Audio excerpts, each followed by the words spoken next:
जय श्री कृष्णा दोस्तों, राधे राधे। कैसे हैं आप सभी दोस्तों? आज मैं आप सभी को सुनाती हूँ एक सेठ की बहुत ही बढ़िया अच्छी सी कहानी। दोस्तों, मेरे ना छाले बहुत मेरे मुंह में हो गए हैं, बहुत तकलीफ हो रही है। इतने टाइम से मैं कोई भी वीडियो नहीं डाल पा रही थी, इसका कारण यही है। इसीलिए वीडियो थोड़ी सी मेरी इस बार लेट हो गई है। कभी कुछ चलता ही रहा है। थोड़ा सा मुझे आराम है, तो इसलिए मैंने सोचा कि चलिएगा मैं अपनी वीडियो डालती हूँ। तो चलिएगा कहानी को हम शुरू करते हैं। कहानी को शुरू करने से पहले जो मेरे चैनल में नए हैं, प्लीज़ मेरे चैनल को सब्सक्राइब करिएगा, लाइक करिएगा, शेयर करिएगा और बेल आइकन को दबाना बिल्कुल मत भूला करिएगा। और ये आपको कहानी कैसी लगी कमेंट करके ज़रूर बताया करिएगा। तो अब चलिएगा कहानी को हम शुरू करते हैं। एक बार की बात है, एक सेठ थे।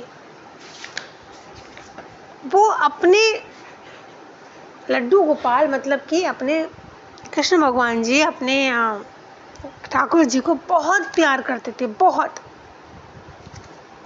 बहुत प्यार करते थे, मतलब इतना ज़्यादा कि वो ठाकुर जी की जब तक मतलब देख नहीं ले ठाकुर जी को, तो उनका मतलब शुरुआत दिन की होती ही नहीं थी। और दिन भर ठाकुर जी मतलब सब कुछ। पर वो थे बहुत बड़े आदमी, और उनका इतना बहुत बड़ी उनका मकान था, घर था, बहुत बड़ा।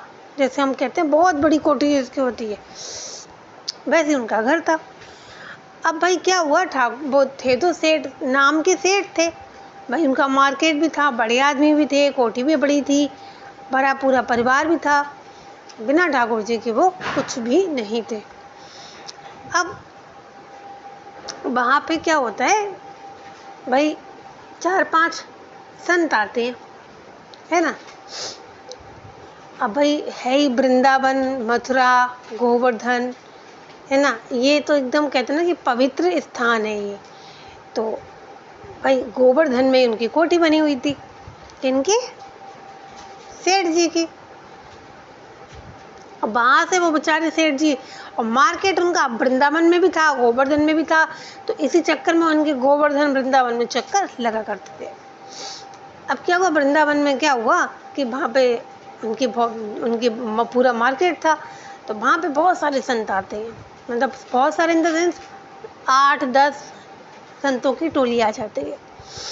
अब जब टोली आ जाती है तो भाई वो बड़ी सेवा करते हैं उनकी, अपने आप दुकान पे बिठाते करते हैं। उनकी हलवाई की भी दुकान थी सेठ जी की, और वैसी भी दुकानें बहुत थी। आराम से उनको भोजन सब करवाते। तो सेठ जी वो उनको संत जी को बड़ा अच्छा लगता, जितने भी संत थे काफ़ी खुश हो जाते हैं सेठ जी से। अब क्या होता है, संत कहते हैं अब हम फिर दोबारा आएंगे, तो फिर दोबारा हम आपको मतलब दोबारा भी हम आएंगे तो हम आप ही के पास आएंगे। तो सेठ जी को बहुत अच्छा लगता है। तो सेठ जी कहते हैं अब की बार तो आप यहाँ पर आए हैं, अब की बार आप मेरे घर पे आना। घर कहाँ है? बोले घर तो हमारा गोवर्धन में है। चलो ठीक है, वो पूरा एड्रेस सेठ जी उन संतों को दे देते हैं। कहते हैं अब की बार आप हमारे घर आइएगा, हमारे घर रुकिएगा। तो संत तो जितने भी संत थे कहते हैं हाँ अब की बार हम आपके घर ही आएंगे। अब इस चीज़ को बहुत टाइम हो जाता है, बहुत समय बीत जाता है। अचानक से एक दिन क्या होता है, संतों की टोली गोवर्धन में आ जाती है। अब बहुत टाइम बीत चुका होता है, बहुत टाइम, मतलब महीना, 2 महीना, 3 महीने बीत जाते हैं। अब सेठ जी हैं भाई, अपने इंसान अपने काम में भी बिजी हो जाता है ना। तो वैसे भैया वो भी अपने बिजी हो गए थे काम में। अब वो जितने भी वो संत थे वो सारे के सारे पहुंच जाते हैं गोवर्धन में, जहाँ सेठ जी का घर था, क्योंकि उनको सेठ जी ने अपना सब कुछ एड्रेस, फ़ोन नंबर सब दे दिया था। अब वो सेठ जी के मतलब उस एरिया में जहाँ पे सेठ जी की जिस कॉलोनी में घर था वहाँ पे वो जाते हैं संत जी, जितने भी संत थे, संतों की टोली जाती है। अब सेठ जी का घर बहुत बड़ा था, बहुत सुंदर था, देख कर ही लग रहा था कि हाँ यही है सेठ जी का घर। अब भाई क्या होता है, वहाँ जाके जब वो संत जी अपनी रुकते हैं तो देखते हैं सेठ जी का जो नाम वाम सब नेम प्लेट में लगा होता है। अब वहाँ पे क्या होता है, एक लड़का खड़ा होता है। तो उस लड़के से कहते हैं, मतलब सेठ जी का जो नाम होता है नाम से कहते हैं वो सेठ का घर कौन सा है? बोले जहाँ पे गेट के सामने जो सेठ खड़े हैं ये घर उन्हीं का है। अब वो संत जी देखते हैं भाई घर के सामने कौन से सेठ खड़े हैं, यहाँ तो कोई भी किसी अपने घर के सामने कोई सेठ खड़े नहीं है। वो बच्चा कहकर निकल जाता है। वो बच्चा क्या कहता है कि जिस घर के सामने खड़े हैं सेठ जी, भाई उनका घर है। अब पर कोई भी ऐसा घर नहीं था जिसके घर के सामने सेठ जी खड़े थे। पर जहाँ पे इतना सुंदर जो घर दिखाई दे रहा था, वहाँ पे लगी थी ठाकुर जी की बहुत बड़ी प्रतिमा, बहुत बड़ी, बहुत खूबसूरत। जैसी वो उसकी तरफ आकर्षित होते हैं ना संत जी कि ठाकुर जी की प्रतिमा इतनी सुंदर बनी थी, इतनी सुंदर, तो उनको देखते देखते वो आगे बढ़ते हैं। तो जैसे वो आगे बढ़ते हैं तैसे सेठ जी आ जाते हैं। सेठ जी कहते हैं, अरे सेठ जी अपना दंडवत प्रणाम करते हैं। संतों को तो भैया सब प्रणाम करते हैं, करना भी चाहिए। तो सेठ जी को बड़ा अच्छा लगता है कि देखो संतों की टोली हमारे घर आई, क्योंकि सेठ जी ने कहा था कि आपकी बार आना तो हमारे घर आना। तो कहते हैं, तो संत जो होते हैं ना, वो कहते हैं कि ये घर किसका है। संत क्या कहते हैं, ये घर किसका है। तो बोले घर महाराज ये ठाकुर जी का है। बोले अच्छा। संत को बड़ा अच्छा लगता है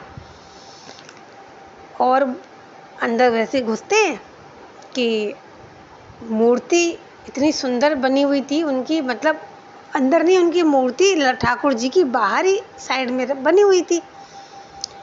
अब ऊपर जाते हैं, है ना, भाई संत जी आते हैं तो सब अलर्ट हो जाते हैं।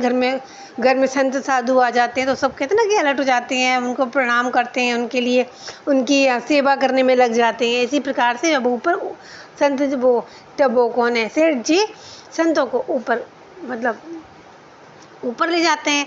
ऊपर लेके जाते हैं क्योंकि ऊपर उनका एकदम उन्हें अच्छा अलग से कमरा था, बढ़िया सा सुंदर सा। सोचते हैं कि ऊपर संत जी को, सब बड़ा हॉल था उसमें सबके सब संत जी आ जाएंगे। ऊपर लेके जाते हैं, बच्चे खेल कूद रहे थे। तो भाई संत पूछते हैं, संत जी ये बच्चे किसके हैं। बोले महाराज ठाकुर जी के हैं, ये ठाकुर जी के 2 बाल बच्चे हैं। अब कहते हैं, फिर संत जी पूछते हैं ये सब स्त्रियां हैं, ये सब, क्योंकि सेठ जी का भरा पूरा परिवार है इतना बड़ा, ये किसका है। बोले महाराज जी सब ठाकुर जी का ही तो परिवार है। संत जी चुप हो जाते हैं। तो बोले ये सब मकान है और ये सब कुछ ठाकुर जी का है। बोले हाँ ठाकुर जी का ही है। अब क्या होता है, ठाकुर जी का मकान वो पूरा कहते हैं कि ठाकुर जी का है, बच्चे भी ठाकुर जी के हैं, परिवार के मेंबर भी ठाकुर जी के हैं, है ना, सब कुछ ठाकुर जी का है। तो अच्छा लगता है संत जी को, मतलब अपने मन में खुशी मिलती है कि इतना बड़ा सेठ होके देखो ठाकुर जी का सब कुछ है, मतलब इस तरीके से बोल रहे हैं। अब फिर क्या होता है, फिर ऊपर जाते हैं, ऊपर देखते हैं एक बहुत सबसे टॉप पे जो होता है बहुत सुंदर, मतलब छोटा सा कमरा, मतलब छोटा नहीं बड़ा सा, खूब प्यारा सा सुंदर सा मंदिर बना होता है, बहुत सुंदर। क्योंकि सेठ जी उनको वहाँ पे लेके जाते हैं। तो भाई संत जी कहते हैं ये ठाकुर जी का मंदिर है। तो भाई वो कहते हैं, सेठ जी कहते हैं जी महाराज जी प्रभु, ये तो ठाकुर जी का ही मंदिर है। तो जाते हैं, ठाकुर जी का मंदिर बहुत सुंदर होता है। भाई सेठ जी का घर इतना सुंदर, जिसमें सबसे पहले ठाकुर जी बने, तो कितना सुंदर होगा। अंदर जाके इतना खूबसूरत, उसके भी सबसे ऊपर जाके इतना प्यारा सा मंदिर, वो भी ठाकुर जी का। और उसमें पता है सोने के बर्तन, चांदी के बर्तन। तो वो कहते हैं कि सोने चांदी के बर्तन किसके हैं। बोले ये सब ठाकुर जी की सेवा में है। उन्हें बहुत अच्छा लगता है और ये ठाकुर जी की सेवा में बहुत अच्छा लगा उन्हें सुन के।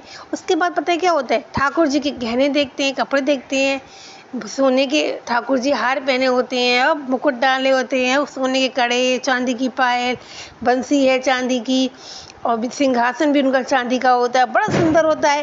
तो ये वो संत जी पूछते हैं ये किसका है, ये सब किसका है। ये इतने महंगे महंगे कपड़े गहने।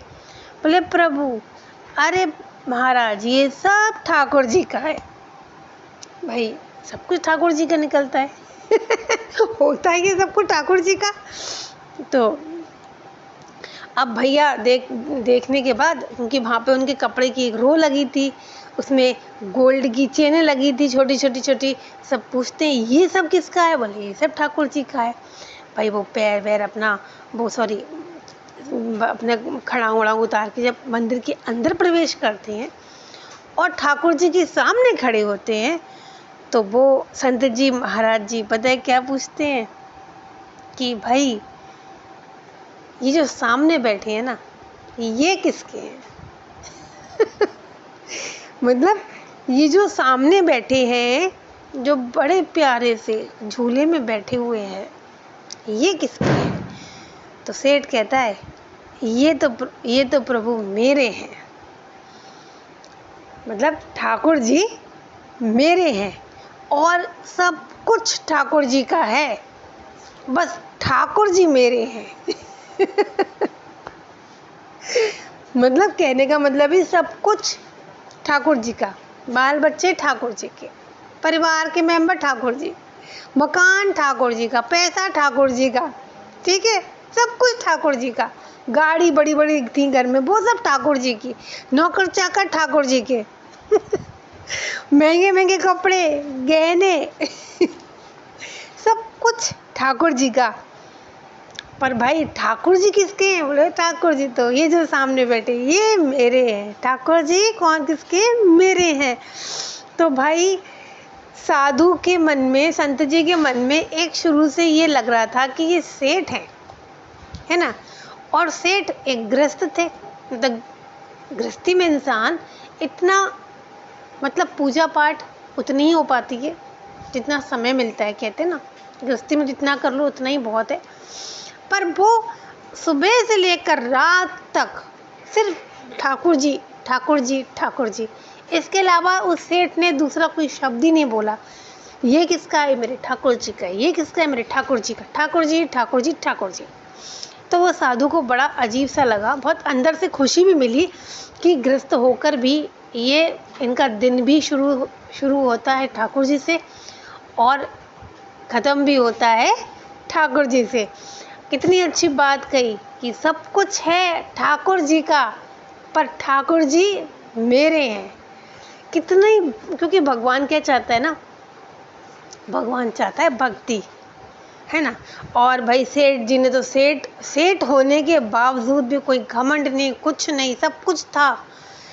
पर इस चीज़ को देखकर, उनकी भक्ति को देखकर साधु संत बहुत खुश हुए और ढेर सारा आशीर्वाद देकर मतलब वहाँ से वो निकले। मतलब वहाँ पे उनकी सेवा भी हुई, उनका मतलब सत्कार भी हुआ, अच्छा भोजन भी मिला, उन्हें कपड़े लत्ते भी मिले, सब कुछ मिला। पर वो ढेर सारा आशीर्वाद दे के जो ठाकुर जी के थे सेठ उनको देखकर वहाँ से विदा हुए। बड़ा अच्छा लगा उन्हें।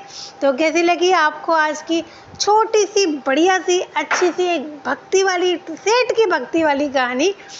आज थोड़ा सा मुझे बोलने में प्रॉब्लम हो रही है क्योंकि मेरे मुंह में बहुत छाले हो गए, तो इसलिए कुछ मिस्टेक हो गई हो तो सॉरी। और आपको ये कहानी कैसी लगी कमेंट करके ज़रूर बताइएगा, अच्छा लगेगा। फिर मिलते हैं एक नई कहानी के साथ, तब तक के लिए थैंक यू, धन्यवाद, बाय बाय।